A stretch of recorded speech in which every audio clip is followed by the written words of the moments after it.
नमस्कार, मैं doctor Pragya tank, associate professor, department of chemistry, राजकीय महाविद्यालय अजमेर से आपका स्वागत करती हूँ। आज बीएससी पार्ट 1 के इनऑर्गेनिक केमिस्ट्री के पीरियोडिक प्रॉपर्टीज़ के चैप्टर में इलेक्ट्रॉन अफिनिटी का सेकेंड लेक्चर आज हम शुरू करेंगे। लेक्चर 1 हम पिछले लेक्चर 1 में हम इलेक्ट्रॉन अफिनिटी का पार्ट 1 हम कवर कर चुके थे। तो आइए आगे बढ़ते हैं। जो टॉपिक्स हमें कवर करने थे इलेक्ट्रॉन अफिनिटी में, वो था introduction two electron affinity, determination of electron affinity, factors affecting electron affinity. ये जो 3 टॉपिक्स हैं ये हम लेक्चर 1 में कवर कर चुके हैं। तो आज लेक्चर 2 में हम जो कवर करेंगे वो है trends in periodic table, exception to these trends and impact on chemical behaviour. तो चलिए आगे शुरू करते हैं। ट्रेंड्स इन पीरियोडिक टेबल की इलेक्ट्रॉन अफिनिटी या जो इलेक्ट्रॉन बंधुता है वो एक आवर्त सारणी में उसकी प्रवृत्ति किस प्रकार से देखने को मिलती है, दाएं से बाएं भी और ऊपर से नीचे जाने पर भी।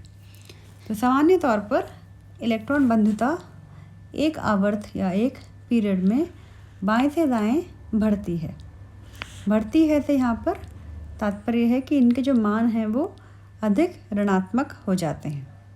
यहाँ पर एक बात जो महत्वपूर्ण है, जो ध्यान देने योग्य है कि यहाँ जो हम साइन की बात करते हैं ऋणात्मक, जो नेगेटिव जो हम साइन नोटेशन लगाते हैं वो सिर्फ इस बात को बताता है कि यहाँ पर एनर्जी रिलीज़ हो रही है, इसमें ऊर्जा जो है उसका उत्सर्जन हो रहा है, और जो मान है उसकी वैल्यू जो है वो जितनी ज़्यादा होगी इलेक्ट्रॉन बंधुता का मान उतना ही ज़्यादा माना जाएगा। तो यहाँ पर ऊपर से लेफ़्ट टू राइट, एक पीरियड में लेफ़्ट टू राइट जाने पर इलेक्ट्रॉन अफिनिटी का मान बढ़ता है। और यह क्यों होता है? ये होता है प्रभावी परमाणु आवेश भरने के कारण, जो कि नए इलेक्ट्रॉनों को आसानी से, जो नए इनकमिंग इलेक्ट्रॉन्स हैं उनको ईजिली अट्रैक्ट करता है। क्योंकि जैसे जैसे हम लेफ़्ट टू राइट जाते हैं वैसे वैसे इफेक्टिव न्यूक्लियर चार्ज जो है वो लगातार बढ़ता जाता है। जो इनकमिंग नया इलेक्ट्रॉन होता है वो ज़्यादा आसानी से उसको अट्रैक्ट करते हैं, नए इनकमिंग इलेक्ट्रॉन्स को। फिर हम नेक्स्ट पॉइंट पे चलते हैं कि सामान्य तौर पर किसी भी वर्ग में ऊपर से नीचे जाने पर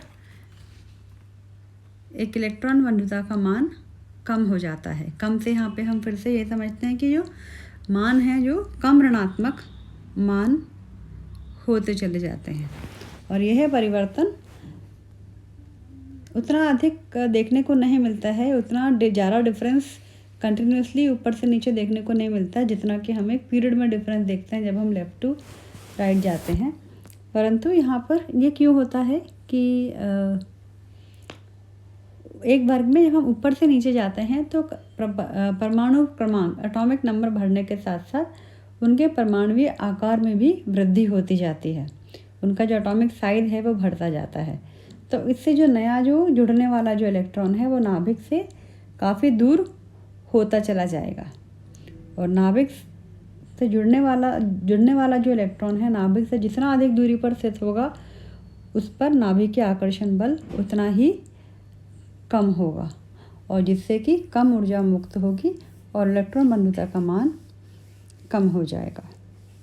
या हम इसको ऐसे भी समझ सकते हैं कि क्योंकि इलेक्ट्रॉन जो है नाभिक से बहुत दूरी पर स्थित है तो इसलिए एक लो न्यूक्लियस इलेक्ट्रॉन अट्रैक्शन जो है वो एक लो इलेक्ट्रॉन रिपल्शन के द्वारा संतुलित हो जाता है, इसलिए कम ऊर्जा मुक्त होती है और इलेक्ट्रॉन अफिनिटी का मान हमें कम मिलता है जब हम टॉप टू बॉटम एक ग्रुप में जाते हैं। तो ओवरऑल हमारे पास में जो इसका सार यहाँ पर आता है वो ये है कि electron affinity left to right जाने पर इसके मान बढ़ेंगे, और सामान्य तौर पर ऊपर से नीचे आने पर इलेक्ट्रॉन बंधुता के मान कम होंगे।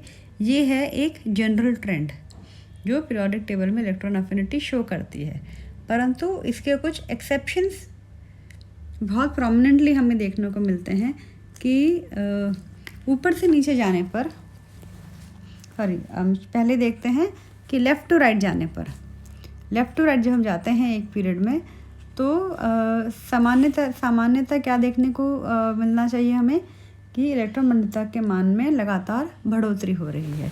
परंतु ये कुछ एलिमेंट्स हैं जो कि इस ट्रेंड से विपरीत बिहेवियर अपना दर्शाते हैं, विपरीत जो प्रवृत्ति है वो दर्शाते हैं। वो एलिमेंट्स कौन कौन से हैं? बेरिलियम, मैग्नीशियम, नाइट्रोजन, फॉस्फोरस और सारे noble gases. Beryllium, magnesium, nitrogen, phosphorus और सभी नोबल गैसेस इसके अपवाद हैं। इनके अपवाद होने का कारण एक एक करके हम डिस्कस करते हैं कि इलेक्ट्रॉनिक कॉन्फ़िगरेशन बेरिलियम और मैग्नीशियम की क्या है। आउटर मोस्ट इलेक्ट्रॉन है, आउटर मोस्ट जो ऑर्बिटल है उसमें क्या है, जो कॉन्फ़िगरेशन है वो है NS2 है। तो जो इनकमिंग जो नया इलेक्ट्रॉन होगा, जो नया जुड़ने वाला जो इलेक्ट्रॉन होगा वो NP कक्षक में जाएगा, चाहे वो बेरिलियम हो चाहे वो मैग्नीशियम हो, जिससे कि इसकी जो ऊर्जा है वो उच्च हो जाएगी। तो इसमें ऊर्जा मुक्त होने की जगह इलेक्ट्रॉन अगर हम जोड़ना चाहते हैं बेरिलियम और मैग्नीशियम में कि NS2 है, स्टेबल कॉन्फ़िगरेशन भी है, तो उसमें इलेक्ट्रॉन जोड़ने के लिए ऊर्जा मुक्त होने के बजाय हमें नई ऊर्जा देनी पड़ेगी और उसमें ऊर्जा का अवशोषण होगा। तो ऐसे केस में यहाँ पे आप देख रहे हैं कि यहाँ पे बेरिलियम और मैग्नीशियम दोनों ही केस में लिथियम के बाद में जहाँ वैल्यू में बढ़ोतरी आनी चाहिए इस ग्राफ में, वो शार्प डिप है। लिथियम के बाद बेरिलियम की इलेक्ट्रॉन अफिनिटी में बहुत ज़बरदस्त कमी आई है, ऐसे ही सोडियम से मैग्नीशियम में भी। नेक्स्ट है हमारा, हम आते हैं electronic configuration of nitrogen and phosphorus.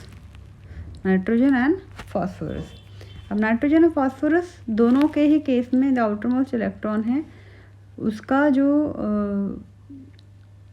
Configuration है वो है NP3 यहाँ पे हमारे मतलब है कि वो हाफ फिल्ड है और वो एक स्टेबल कॉन्फ़िगरेशन के फॉर्म में है, उसकी स्टेबिलिटी अचीव कर रखी है इसने।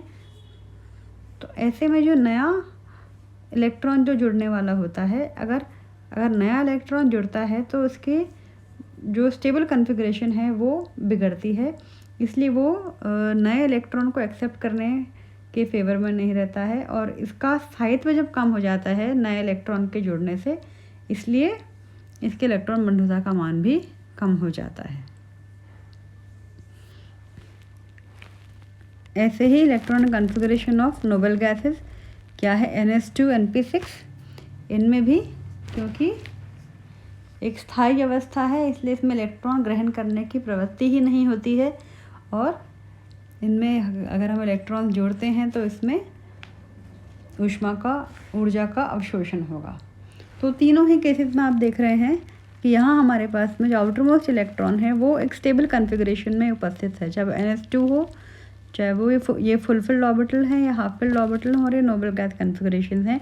तीनों ही केसेस में हमारे पास में क्योंकि इनके लिए एक ऑलरेडी स्टेबल इलेक्ट्रॉनिक कॉन्फ़िगरेशन में है, तो नया जुड़ने वाला जो इलेक्ट्रॉन है वो आके इनकी जो स्टेबिलिटी है उसको उसके स्थायित्व को वो कम कर देता है, इसलिए वो नए इनकमिंग इलेक्ट्रॉन के लिए ऊर्जा हमें देनी पड़ती है और ऊर्जा का अवशोषण होता है और एज अ रिज़ल्ट इनके जो मान हैं यहाँ पर इलेक्ट्रॉन अफिनिटी के, इलेक्ट्रॉन मंडलता के जो मान हैं उन सभी में कमी आ जाती है। जैसे बेरिलियम है, लिथियम के बाद बेरिलियम है, कार्बन के बाद चाहे नाइट्रोजन है, ये सोडियम के बाद मैग्नीशियम है या सिलिकॉन के बाद फॉस्फोरस है और जितने भी इनके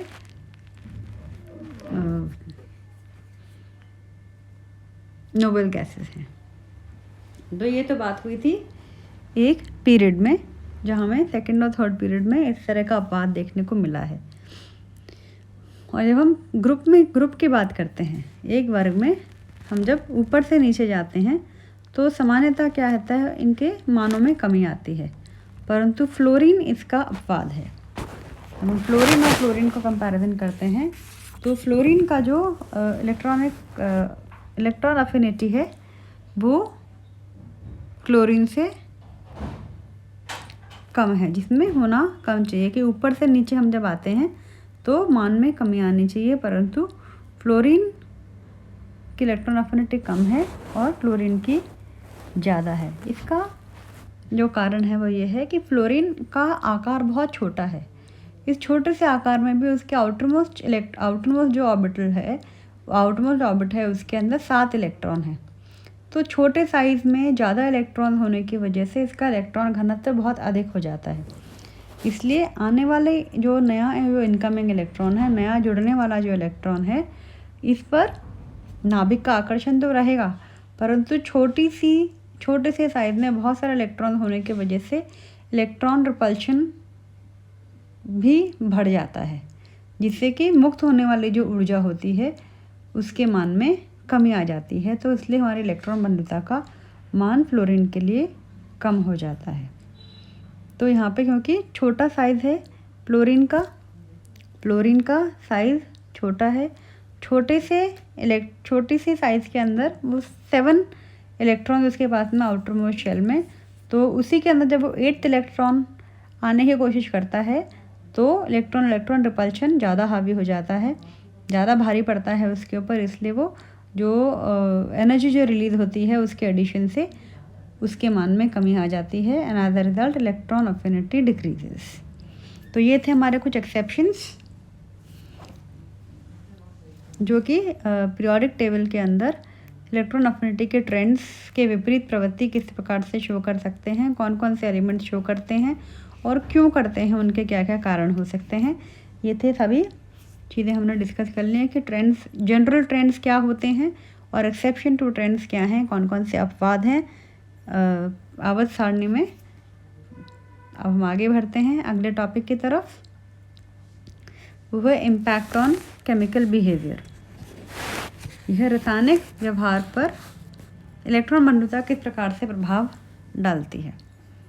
पहला पॉइंट है high values of electron affinity means ability to accept electrons easily. Thus, such an element is more reactive. यहाँ पर अगर किसी भी तत्व का इलेक्ट्रॉन अफिनिटी का मान ज़्यादा है, अगर किसी भी तत्व के इलेक्ट्रॉन अफिनिटी का मान ज़्यादा है, इसका मतलब उसमें इलेक्ट्रॉन्स को ग्रहण करने की क्षमता अधिक है। क्योंकि इनमें इलेक्ट्रॉन ग्रहण करने की क्षमता अधिक है, इसका मतलब ये जो एलिमेंट्स हैं वो ज़्यादा रिएक्टिव हैं, अर्थात वो तत्व जिनकी इलेक्ट्रॉन अफिनिटी ज़्यादा है वो ज़्यादा रिएक्टिव होंगे। तो पहला पॉइंट, अगर किसी भी एलिमेंट की इलेक्ट्रॉन अफिनिटी का मान ज़्यादा है तो वो ज़्यादा रिएक्टिव होगा। दूसरा point, since element with high electron affinity values accept electrons easily, thus they act as strong oxidizing agents. अब क्योंकि जो एलिमेंट्स जिनकी हाई इलेक्ट्रॉन अफिनिटी है वो आसानी से इलेक्ट्रॉन ग्रहण करते हैं, और क्योंकि वो आसानी से इलेक्ट्रॉन ग्रहण कर लेते हैं इसलिए वे प्रबल ऑक्सीकारक होते हैं। तो हाई इलेक्ट्रॉन अफिनिटी मतलब more reactivity, high electron affinity means they are good oxidizing agents. और तीसरा पॉइंट है कि अगर हम किन्हीं भी दो एलिमेंट्स जिनके बीच में हम बॉन्ड फॉर्म करना चाहते हैं, किन्हीं भी दो एलिमेंट जिनके बीच में हम बॉन्ड फॉर्मेशन करना चाहते हैं, if by knowing the electron affinity of and ionisation potential values of any two elements, the type of bond which can be formed between them can be predicted. अगर हमें इन दोनों एलिमेंट्स की electron affinity और ionisation potential के मान पता हैं तो इन दोनों एलिमेंट्स के बीच किस प्रकार का बॉन्ड बनाया जा सकता है इसका प्रेडिक्शन हम आसानी से कर सकते हैं। जैसे if there is less difference between electron affinity and ionisation potential then ionic bond में बी फॉर्म्ड, अर्थात अगर इनके आयनन विभव और इलेक्ट्रॉन बंधुता के मानों में अगर अंतर कम होता है इन दोनों तत्वों के, तो जितना इनका अंतर है उतने ऊर्जा की पूर्ति इनकी चालक ऊर्जा से हो जाती है। जो लैटिस एनर्जी है, लैटिस एनर्जी से ही इस जो एनर्जी डिफरेंस है इसकी पूर्ति हो जाती है। और ये जो यौगिक की जो प्रकृति होती है, जो न्यू कंपाउंड जो हमारे पास में बन रहा है, ये जो न्यू बॉन्ड जो बन रहा है वो आयनिक बॉन्ड की सहायता से बनेगा। और इसके बिल्कुल विपरीत, अगर डिफरेंस बहुत ज़्यादा है, the difference is high, then covalent bond is formed. अगर आयनाइजेशन पोटेंशियल और इलेक्ट्रॉन अफिनिटी के बीच के मानों का अंतर अगर बहुत ज़्यादा है तो लैटिस एनर्जी उस डिफरेंस को पूरा नहीं कर सकती। तो ऐसे केसेस में आयनिक बॉन्ड की जगह कोवेलेंट बॉन्ड का फॉर्मेशन होगा। आखिरी पॉइंट हमारे पास कि elements with high ionisation, high electron affinity values accept electrons and form anions readily. ये बिल्कुल हमें अब तक समझ में आ चुका है कि जिन एलिमेंट्स के पास इलेक्ट्रॉन बंधुता के मान बहुत अधिक होते हैं वो बहुत आसानी से इलेक्ट्रॉन ग्रहण करते हैं और बहुत ही आसानी से अनायन या ऋणायन का फॉर्मेशन कर लेते हैं। तो और इसकी वजह से वो क्या होता है, क्योंकि वो बहुत इजीली अनायन फॉर्म कर लेते हैं, इसलिए वो स्टेबल आयनिक प्रोडक्ट देते हैं। और सारे एलिमेंट जो हैं, इसलिए हाई हमारे पास में ionisation, high electron affinity periodic table में किस तरफ होती है हमारे पास में, वो होती है सबसे ज़्यादा राइट हैंड साइड में। राइट हैंड साइड में किन किन की, ऑक्सीजन की, सल्फर की और हैलोजेंस की। तो इसलिए almost all elements, periodic table के ज़्यादातर जो एलिमेंट्स हैं, they react with oxygen, sulphur and halogens to give stable oxides, sulphides and halides. तो अर्थात आवर्त सारणी के लगभग सभी तत्व जो हैं ऑक्सीजन, सल्फर और हैलोजेंस के साथ क्रिया करके स्थायी ऑक्साइड्स, सल्फाइड्स और हैलाइड्स बनाते हैं। तो आज के इस लेक्चर में हमने सभी ट्रेंड्स पढ़ लिए, उन ट्रेंड्स का अपवाद, कौन कौन से एक्सेप्शन होते हैं ट्रेंड्स के, और इलेक्ट्रॉन बंधुता का रासायनिक व्यवहार पर किस प्रकार से प्रभाव पड़ता है, वो भी आज हमने कंप्लीट कर लिया है। तो हमारा इलेक्ट्रॉन अफिनिटी का पार्ट 1 एंड पार्ट 2 पूरी तरह से कंप्लीट हो गया है। तो आज अगले लेक्चर में हम एक नए टॉपिक के साथ फिर मिलेंगे। तब तक के लिए thanks for being with me. धन्यवाद।